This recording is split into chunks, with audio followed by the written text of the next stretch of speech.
வணக்கம். நான் கனி மார்த்தாண்டன். இன்றைய ஜோதிட வகுப்பில் இந்த ராகு கேது எப்பொழுது ஒரு ஜாதகருக்கு நன்மை செய்யும், இது எப்படி நம்ம ஜாதகத்தில் கணித்து பார்க்கலாம். ராகு கேது என்றாலே எல்லாருக்குமே அது தீமையை மட்டும்தான் செய்யும், நல்ல விஷயங்களே செய்யாது அப்படின்னு நினைக்கிறாங்க. ஆனாலும் ஒரு ஜாதகருக்கு ராகு கேது நின்ற ஸ்தானத்தின் வழியாக சில நல்ல விஷயங்களும் ஒரு குறிப்பிட்ட காலத்தில் கண்டிப்பாக தரும். அது மோசமான இடத்தில் அமர்ந்தாலும் ஜாதகருக்கு நன்மையை செய்யும் ராகு கேதுக்கள். இதை எப்படி நம்ம ஜாதகத்தில் கணிக்க வேண்டும், அதுதான் இன்னைக்கு ஜோதிட வகுப்பு.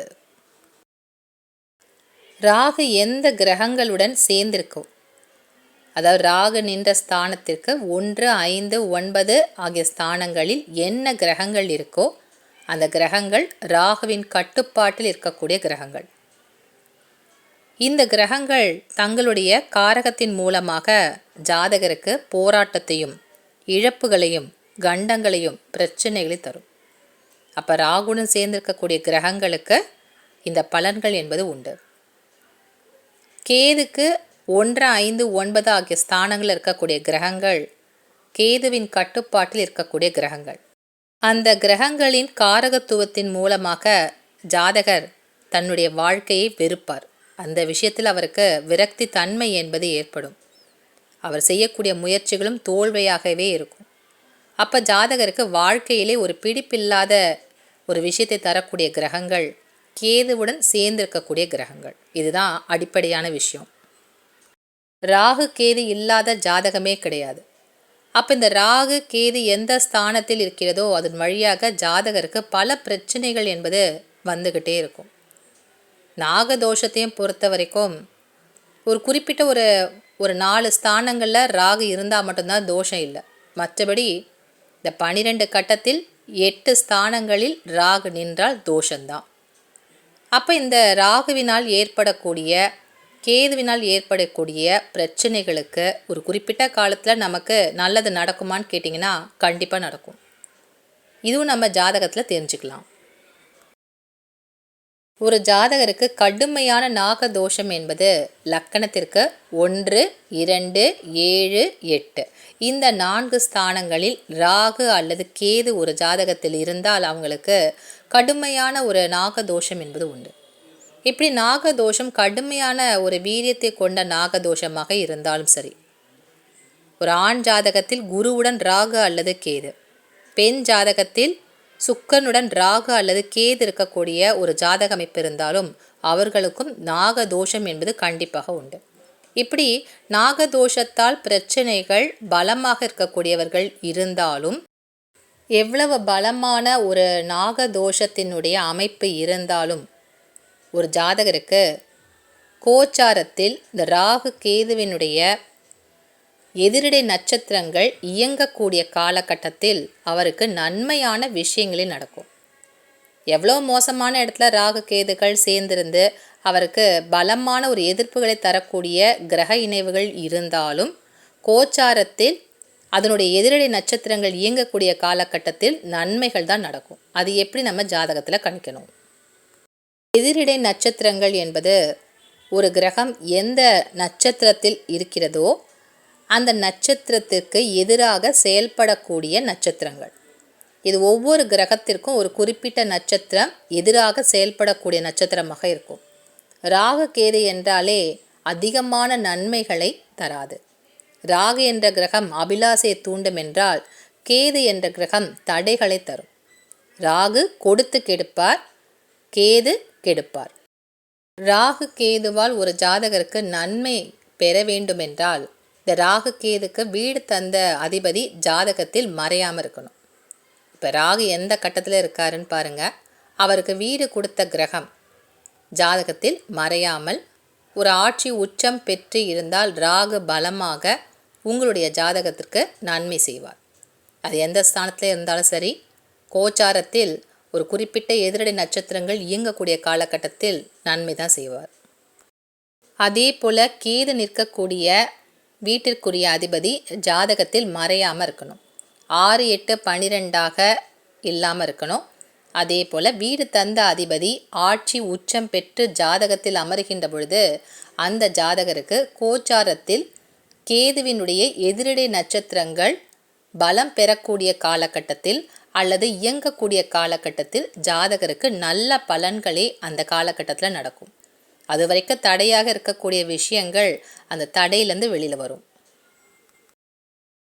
முதலில் ஒரு ஜாதகத்தில் ராகு கேது எந்த வீட்டில் அமர்ந்திருக்காங்கன்னு பாருங்கள். ஜாதகத்தில் இந்த ராகு கேதுக்கு வீடு தந்த அதிபதி ஜாதகத்தில் மறையாமல் பலமாக இருக்கான்றதை முதல்ல பாருங்கள். ஏன்னா பலம் பெற்று இருந்தால்தான் அந்த ஜாதகருக்கு இந்த எதிரடை நட்சத்திரங்கள் கோச்சாரத்தில் அது இயங்கக்கூடிய காலகட்டத்தில் கண்டிப்பாக நல்ல பலன்களை அப்போதான் எதிர்பார்க்க முடியும்.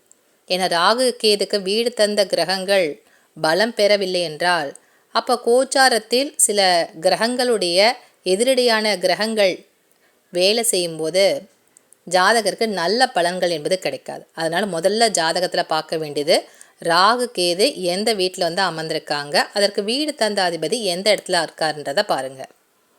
ராகு நிற்கக்கூடியது ரிஷப வீட்டில் அமர்ந்திருக்காரு. சுக்கிரன் தான் வீட்டிற்குரிய அதிபதி. இந்த சுக்கிரன் ஜாதகத்தில் எந்த கட்டத்தில் அமர்ந்திருக்காருன்றதை பாருங்கள். சுக்கிரன் கன்னி ராசியில் அமர்ந்தால் நீசம் பெறக்கூடிய அமைப்பாக இருக்கும். அப்போ இந்த ஜாதகர் ஒரு சபிக்கப்பட்ட ஜாதகர். சபிக்கப்பட்ட ஜாதகர் என்பது நல்ல பலன்களை அவரால் எளிதில் எதிர்பார்க்க முடியாத ஒரு அமைப்பாக இருக்கும். ஏன்னா எதிரடையான நட்சத்திரங்கள் இயங்கக்கூடிய காலகட்டத்தில் கூட அவருக்கு நல்ல பலன்கள் என்பது கிடைக்காது. கேது நிற்கக்கூடிய ராசி விருச்சிக ராசி. அப்போ அதற்குரிய அதிபதி செவ்வாய். இந்த செவ்வாய் ஜாதகத்தில் நீசம் பெறாமல் இருக்கணும். இப்போ செவ்வாய் நிற்கக்கூடிய வீடு கடக வீடு என்றால் செவ்வாய் நீசம் பெற்று இருப்பார். அப்போ இந்த ஜாதகருக்கு இந்த கேதுவினால் ஏற்படக்கூடிய பாதிப்புகளுக்கு ஒரு காலகட்டத்தில் ஒரு நல்லது நடக்கும் அப்படின்னு இந்த கோச்சாரத்தில் எதிரடியான நட்சத்திரங்களில் சில கிரகங்கள் வருகின்ற பொழுதும் நல்லது நடக்காது. அதுதான் இந்த சபிக்கப்பட்ட ஜாதகம். இந்த ராகு கேதுவால் நமக்கு ஒரு நல்லது நடக்கக்கூடிய காலகட்டத்தை பார்க்கறதுக்கு இரண்டாவதாக பார்க்க வேண்டியது ராகு எந்த நட்சத்திரத்தில் இருக்குன்னு பாருங்கள், கேது நின்ற நட்சத்திரமும் என்னன்னு பாருங்கள். அப்போ ராகு நின்ற நட்சத்திரத்திற்கு 20 மற்றும் 22வது நட்சத்திரத்தில் கோச்சாரத்தில் ஒரு கிரகம் பயணம் செய்கிறது அப்படின்னு சொன்னால் அந்த ஜாதகருக்கு இது ஒரு பொற்காலமாக நல்ல நிகழ்ச்சிகள் சுபகாரியங்கள் நடக்கக்கூடிய டைமாக இருக்கும். அதே போல் கேது நிற்கக்கூடிய நட்சத்திரம் எதுவோ அதற்கு 20 மற்றும் 22வது நட்சத்திரத்தில் ஒரு கிரகம் இருந்து அதற்குரிய கோச்சாரத்தில் அது இயங்கக்கூடிய காலகட்டமாக இருக்கா அப்படின்னு சொன்னால் இதுவரைக்கும் அவருக்கு எந்த விஷயங்களில் ஒரு விரக்தியும் வெறுப்பும் அவருடைய முயற்சிகளுக்கு ஒரு தடையும் ஏற்பட்டதோ அந்த விஷயங்கள் அந்த குறிப்பிட்ட அந்த கோச்சார கிரகத்தினுடைய அந்த வேலை செய்யக்கூடிய காலகட்டத்தில் நன்மைகள் நடக்க ஆரம்பிச்சிடும். மடமடன்னு அவருக்கு எதெல்லாம் முடியலையோ அந்த விஷயங்கள் எல்லாமே நடக்கும், சீக்கிரமாகவே அவருக்கு கிடைச்சிடும். அப்போது ஜாதகத்தில் முதல்ல பார்க்க வேண்டியது ராகு கேதுக்கு வீடு தந்த கிரகங்கள் மறையாமல் ஜாதகத்தில் முதல்ல இருக்கணும். அப்பொழுதுதான் அந்த ஜாதகருக்கு இந்த கோச்சாரத்தில் எதிரடியான நட்சத்திரங்கள் வருகின்ற பொழுது அந்த ராகு கேது தர வேண்டிய பலன்களை சிறப்பான பலன்களை நம்மால் பெற முடியும். இந்த உதாரண ஜாதகத்தில் லக்கணமாக விருச்சிக லக்கணம். அப்போ லக்கணத்திலே கேது அமர்ந்திருக்காரு. 7ஆம் இடத்தில் ராகு நிற்கக்கூடிய அமைப்பாக இருக்குது. அப்போ கடுமையான நாகதோஷத்தை இந்த ஜாதகர் பெற்றிருக்கின்றார். இவருக்கு திருமணம் தடையாகவே இருக்கிறது. அப்போ கேதுக்கு வீடு தந்த கிரகமான செவ்வாய் ஜாதகத்தில் எங்கே இருக்காரு? ஜாதகத்தில் செவ்வாய் உச்சம் பெற்ற நிலையில் மகர வீட்டில் அமர்ந்திருக்காரு. அப்போ இந்த ஜாதகம் ஒரு சபிக்கப்பட்ட ஜாதகமாக இல்லை. என பூர்வ ஜென்மத்தினுடைய வாசனையை காட்டக்கூடிய கிரகங்கள் ராகு கேது தான். அப்போ அதற்கு வீடு தந்த கிரகம் பலமாக இருந்தால் மட்டும்தான் இந்த ராகு கேதுவினுடைய பாதிப்பிலேருந்து வெளியில் வர முடியும்.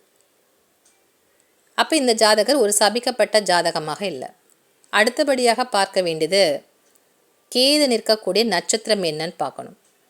இப்போ கேது நிற்கக்கூடிய நட்சத்திரம் இந்த ஜாதகருக்கு விசாக நட்சத்திரத்தில் இருக்கார். விருச்சிகத்தில் விசாகம் 4வது பாதத்தில் இந்த கேது அமர்ந்திருக்கின்றார். அப்போ கோச்சாரத்தில் அதற்குரிய எதிரடையான நட்சத்திரமாக வருவது பூசம் மற்றும் மகம். பூசம் என்பது 20வது நட்சத்திரமாகவும் 22வது நட்சத்திரமாகவும் மக நட்சத்திரம் வரும். இப்போ வரக்கூடிய இந்த கோச்சார குரு பெயர்ச்சியானது கடக ராசிக்குள் குரு பெயர்ச்சியாக போகின்றார். கடக ராசியில் 3 நட்சத்திரங்கள் இருக்கு. புனர்பூசம், பூசம் மற்றும் ஆயில்யம். அப்போ இந்த பூச நட்சத்திர காலில் கோச்சார குரு பெயர்ச்சியாகி நகரக்கூடிய காலகட்டத்தில் இவருக்கு என்னென்ன தடைகள் இருக்கும், முக்கியமாக இந்த சுபகாரிய பேச்சுக்களில் இருக்கக்கூடிய தடைகள் என்பது விலகி அவருக்குரிய ஒரு திருமண வாழ்க்கைக்குரிய அமைப்புகள் அவருக்கு தேடி வரும். இது வரைக்கும் என்னென்ன காரியங்களோ சுப காரியத்தில் தடையாக இருக்கோ, இவர் பொண்ணு பார்க்க போனால் அவங்க வீட்டில் வேண்டான்னு சொல்கிறது, இல்லை ஜாதகம் பொருந்தாமல் போயிடுது, இப்படி பல விஷயங்கள் இந்த நாகதோஷத்தால் அவருக்கு என்னென்ன தடைகள் இருந்ததோ, இந்த நாகதோஷத்தை காரணம் காட்டியே அவருக்கு திருமணம் என்பது அமையலை. லக்கணத்திலே கேது இருக்குது, 7ஆம் இடத்துல ராகு இருக்குது. இது கடுமையான நாகதோஷம் என்று பார்த்த உடனே சில பெண்கள் வீட்டிலும் அதை நிராகரிச்சிடாங்க. அப்போ அவருக்கு திருமண வாழ்க்கை தடைப்பட்டுட்டே இருக்கு. இப்போ கோச்சாரத்தில் குரு பெயர்ச்சி வருகின்ற பொழுது லக்கணத்திற்கு அவரோட ஜாதகப்படி 9ஆம் இடமான பாக்கியஸ்தானத்திற்கு குரு வரக்கூடிய நேரம். அதே நேரத்திலும் அந்த எதிரடை நட்சத்திரமான பூச நட்சத்திர காலில் கோச்சார குரு பயணிக்கின்ற பொழுது திருமண வாய்ப்புகள் அவருக்கு பலமாக அவருக்கு கிடைக்கும். அது வரைக்கும் திருமண தடைகள் இருந்தாலும், இந்த நாகதோஷத்தை காரணம் காட்டி திருமணம் அமையவில்லை என்றாலும், இந்த கோச்சாரத்தில் எதிரடை நட்சத்திரத்தில் கோச்சார குரு பயணிக்கின்ற காலத்தில் எந்த மாதிரி தடைகள் இருந்தாலும் அந்த தடைகளையும் மீறி அவருக்கு ஒரு நல்லது நடக்கக்கூடிய டைமாக இருக்கும். அது ராகு கேதுக்கு வீடு தந்த கிரகம் ஜாதகத்தில் மறையக்கூடாது, அதுதான் முக்கியமான விதி. அதற்கு அடுத்தபடியாக ராகு கேது நிற்கக்கூடிய நட்சத்திரம், அதற்கு எதிரடியான நட்சத்திரம் எதுவோ அதற்கு 20 மற்றும் 22வது நட்சத்திரத்தில் கோச்சார குரு பயணிக்கின்ற பொழுது அவருக்கு என்னென்ன விஷயங்கள் சுபகாரிய பேச்சுகள் இதெல்லாம் தடையாக இருக்கோ அந்த முயற்சிகளில் அவருக்கு கண்டிப்பாக வெற்றி கிடைக்கும். பலம் பெற்ற ராகு கேதுவாக ஜாதகத்தில் இந்த லக்கணத்திற்கு 1, 2, 7, 8 ஆகிய ஸ்தானங்களில் இந்த ராகு கேது நின்றால் கடுமையான நாகதோஷம். இந்த நாகதோஷத்தை காரணம் காட்டியே சிலருக்கு திருமண வாழ்க்கை என்பது அமைவது கிடையாது. அது லேட்டாக அமையும். அதற்காக திருமண வாழ்க்கை இல்லாமல் போகாது. அது சபிக்கப்பட்ட ஜாதகமாக இல்லாமல் இருந்தால் நிச்சயமாக எதிரடை நட்சத்திரங்கள் இயங்கக்கூடிய காலகட்டத்தில் கண்டிப்பாக திருமண வாழ்க்கை என்பது அவங்களுக்கு கிடைக்கும். மீண்டும் அடுத்த வகுப்பில் நல்ல பல விஷயங்களுடன் உங்களை சந்திக்கின்றேன். நன்றி, வணக்கம்.